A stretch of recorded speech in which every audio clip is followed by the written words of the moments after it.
The year is 1943. Albert Speer, Reich Minister of Armaments and War Production, walks through the corridors of the Reich Chancellery carrying a leather portfolio. Inside are documents that contain the most dangerous information in Nazi Germany. Not military secrets, not intelligence about Allied invasion plans. Something far more devastating, the truth. The truth about American industrial production. The truth about how badly Germany is losing the production war. The truth that Adolf Hitler absolutely refuses to accept. Speer has requested this meeting for weeks. He's compiled reports from German intelligence, from captured documents from neutral observers in Sweden and Switzerland. The numbers are undeniable, horrifying, and conclusive. Germany cannot win this war. Not because of tactics or strategy or fighting spirit, but because of simple mathematics. America is outproducing Germany by margins so vast they seem almost impossible. And Speer's job today is to make Hitler understand this reality before it's too late. Spoiler alert, he will fail utterly. Let's understand why this meeting is happening in 1943 specifically. By this point, the war has turned decisively against Germany. Stalingrad has fallen. The Africa Corps has surrendered in Tunisia. The Battle of the Atlantic is being lost. German cities are being bombed around the clock. But Hitler still believes victory is possible. He talks constantly about secret weapons, about wonder weapons that will turn the tide. He speaks of German superiority, of Jewish conspiracies explaining temporary setbacks, of willpower overcoming material disadvantage. Speer knows these are delusions. He has the numbers to prove it. Albert Speer is an interesting figure to understand here. He's not a general. He's an architect who became one of the most powerful men in Nazi Germany through sheer organizational ability. Hitler appointed him Minister of Armaments in 1942 after his predecessor died in a plane crash. Speer's job was to maximize German armament production, and he was terrifyingly good at it. Through rationalization, slave labor, and ruthless efficiency, Speer increased German armament production dramatically. Even as Germany was losing the war, tank production tripled, aircraft production doubled. He was a logistics genius, working miracles with limited resources. But Speer also understood something that most Nazi leaders did not. He understood that his miracles weren't enough. Germany's production increases were impressive in German terms, but meaningless compared to what the Allies were producing. It's like winning a race against yourself while someone else laps you 5 times. Speer could see the bigger picture because he dealt with concrete numbers every day. He knew exactly how many tanks Germany could build, how much steel was available, how many workers could be mobilized, and he knew from intelligence reports what America was producing. The gap was incomprehensible. So Speer enters Hitler's office with his portfolio of damnation. Hitler's in one of his better moods, which is actually worse for what Speer needs to accomplish. When Hitler is depressed, he sometimes accepts bad news. When he's manic and optimistic, he rejects any information that contradicts his vision. Today, Hitler is talking about the new Panther tanks, about jet aircraft being developed, about VW weapons that will devastate London. He sees technological superiority as Germany's advantage. Speer needs to explain that technology doesn't matter when you're being buried under an avalanche of enemy production. Speer begins carefully. He talks about German production achievements. First, this year, Germany will produce approximately 25,000 aircraft. Tank production is reaching 19,000 units. These are impressive numbers, massive increases over previous years. Hitler nods approvingly. This confirms his belief that German organization and willpower are succeeding. Then Speer opens his portfolio and presents the numbers that change everything. American aircraft production from 1943 is projected at 86,000 planes. 86,000, more than 3 times German production.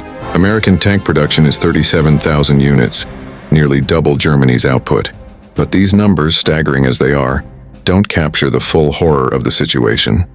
Because America is also supplying Britain and the Soviet Union, American factories are producing weapons for multiple armies simultaneously, while still outproducing Germany for America's own forces.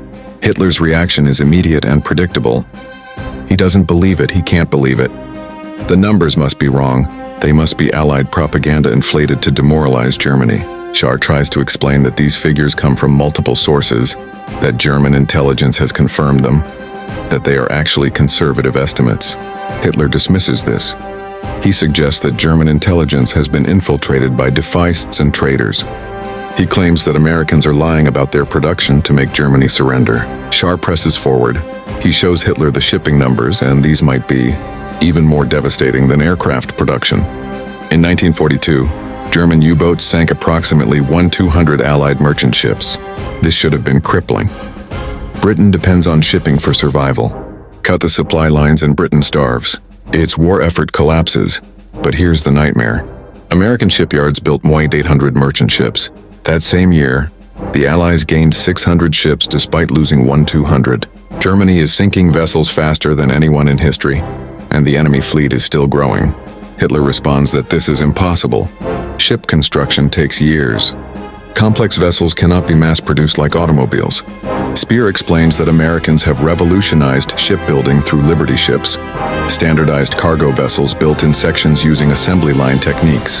The average construction time has dropped from months to weeks. Some ships are being built in under 5 days. 5 days German shipyards take months to build a submarine. America is building cargo ships in less than a week. Then Speer presents perhaps the most devastating comparison: steel production. Steel is the foundation of military power. It's in tanks, ships, aircraft, guns, ammunition, everything. Germany's steel production for 1943 is approximately 30 million tons. This is the mobilized output of German-controlled Europe, including captured Czech, French, and Belgian facilities. The Soviet Union, despite losing its western industrial regions, is producing 18 million tons. Britain produces 13 million tons. And America alone produces 80 million tons of steel in 1943. 80 million tons, more than Germany, Britain, and the Soviet Union combined. Hitler's face reddens. He begins shouting, "These numbers are defeatist lies. America is a mongrel nation of Jews and gangsters incapable of real production. Their workers are lazy. Their products are inferior." He's seen American cars, cheap mass-produced junk compared to German engineering. Speer tries to explain that this misses the point entirely. Yes, German tanks are better engineered.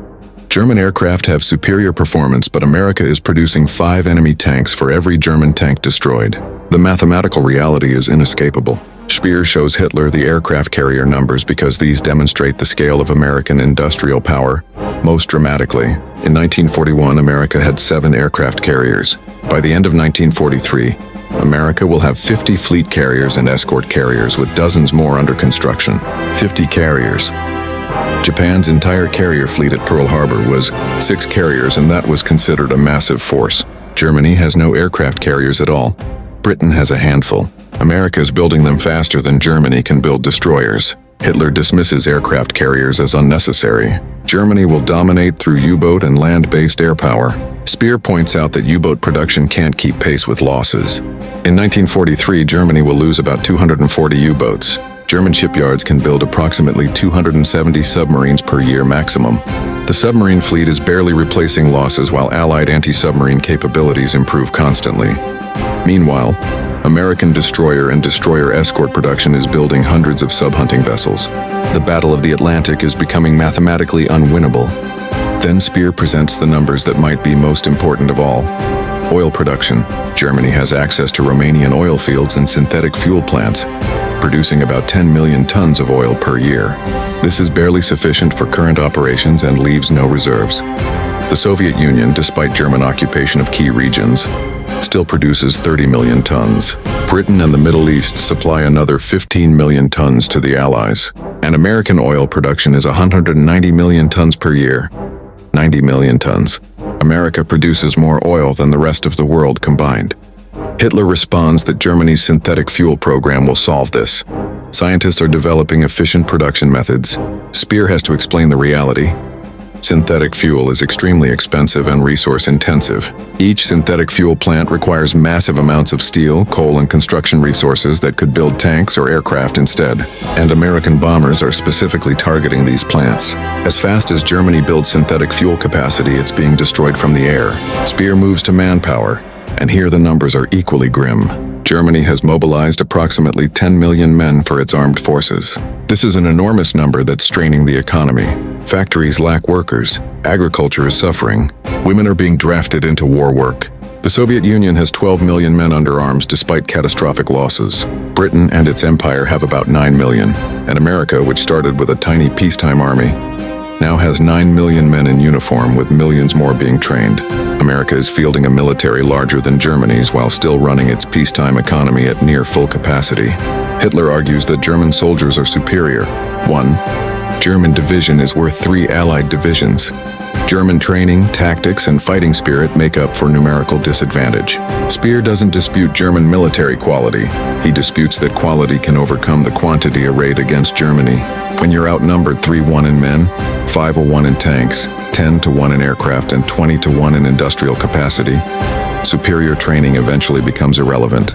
You run out of veterans faster than the enemy runs out of armies. Speer presents intelligence about American training programs. America is producing 50,000 pilots per year. Germany's entire Luftwaffe has about 15,000 pilots total.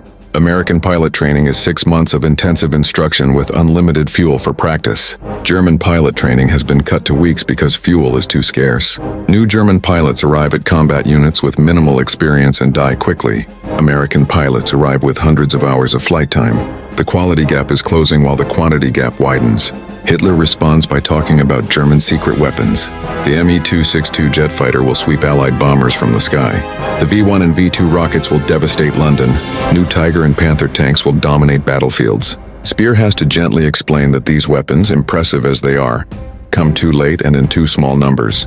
The Me-262 is being produced in tiny quantities because jet engines require special alloys Germany lacks. The VW weapons are expensive propaganda tools that consume resources better spent on conventional weapons.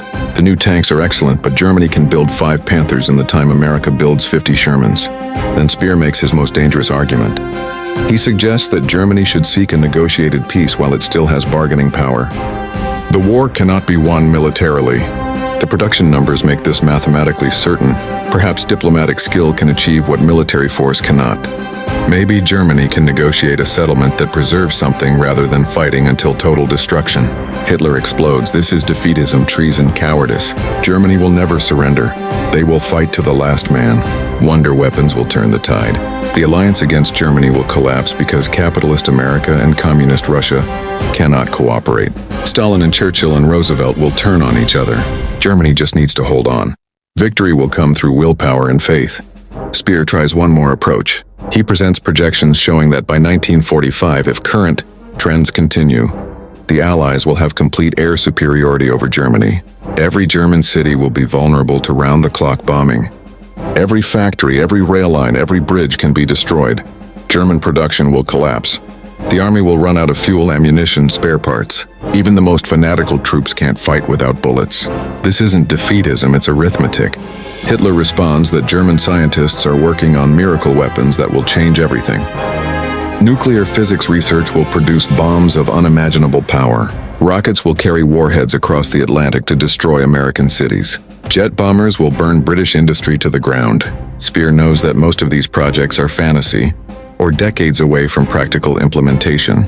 The nuclear program is years behind America's. The intercontinental missiles are theoretical. The jet bombers don't exist except as drawings. As the meeting continues, Speer realizes he's accomplishing nothing. Hitler exists in a reality constructed from ideology rather than facts. Numbers don't matter to him.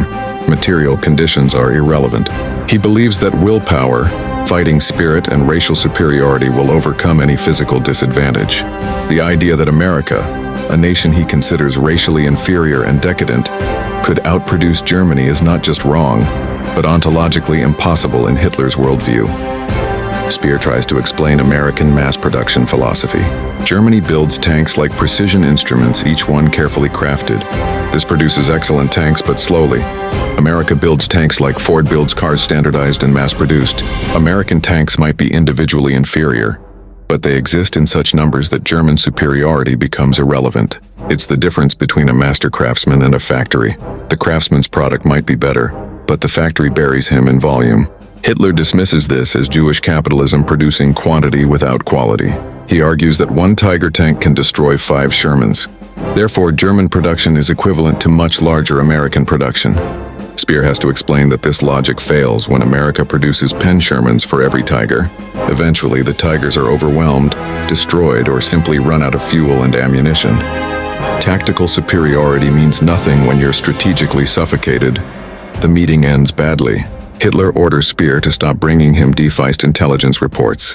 He demands increased German production through better organization and more ruthless exploitation of occupied territories. He insists that wonder weapons will arrive in time. He proclaims that National Socialist faith will overcome material disadvantage. Shar leaves the office knowing that nothing has changed except his own understanding of how completely Hitler has detached from reality. In the months that follow, everything Speer warned about comes true. Allied bombing intensifies, German cities burn. Factories are destroyed faster than they can be repaired. The synthetic fuel plants are systematically eliminated. Oil shortages ground the Luftwaffe and immobilize panzer divisions. American and British armies invade Italy, then France. Soviet armies push westward with unstoppable momentum. The production gap that Speer tried to explain becomes visceral reality, crushing Germany from all sides. Speer continues trying to work miracles with diminishing resources. German production actually peaks in late 1944 despite the Allied bombing campaign, a testament to Speer's organizational genius. But it doesn't matter. The numbers he showed Hitler were right. Germany never had a chance once America entered the war and fully mobilized. The meeting where Hitler refused to believe the production numbers wasn't just one man's denial. It was the moment when Germany's leadership should have faced reality and chose fantasy instead. And that choice ensured that Germany would fight until total destruction, rather than seeking a political settlement, when one might have been possible. Hitler saw the numbers, refused to believe them, and doomed Germany to fight an unwinnable war until the bitter,